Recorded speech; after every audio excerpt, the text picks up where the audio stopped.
Hello mga kabek! It's another day, it's another cooking vlog.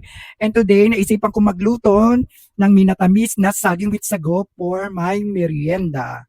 Ito nga pala mga kailanganin natin sa ating pagluluto. Siyempre, hindi mawawala ang saging na saba.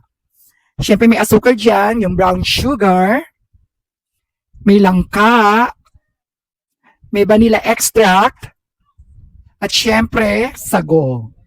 Ayan, ang kailangan natin sa ating minatamis na saging. Isang classic na panghimagas na hindi nakakasawa at paborito ng mga Pilipino. Siyempre, ang unang gagawin natin is magbabalat tayo ng saging. Isa-isa natin babalatan ang saging. Nakabili pala ako ng saging, mga 6 na piraso. At pag nabalatan ng lahat, siyempre itatapon natin sa basura ng pinagbalatan at ilalagay natin sa lalagyan ang mga nabalatan na saging.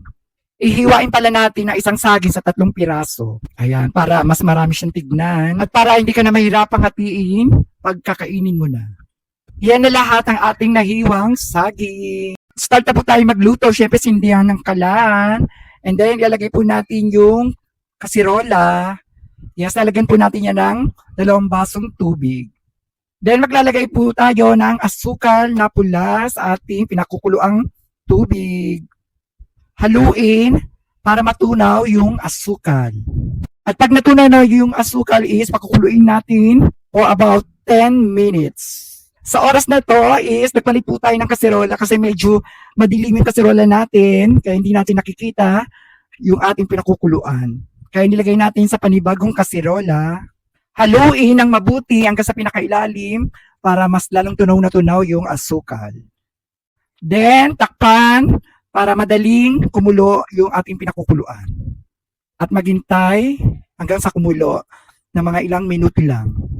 Then after na mga ilang minuto is check natin. Ayan, medyo kumukulo na.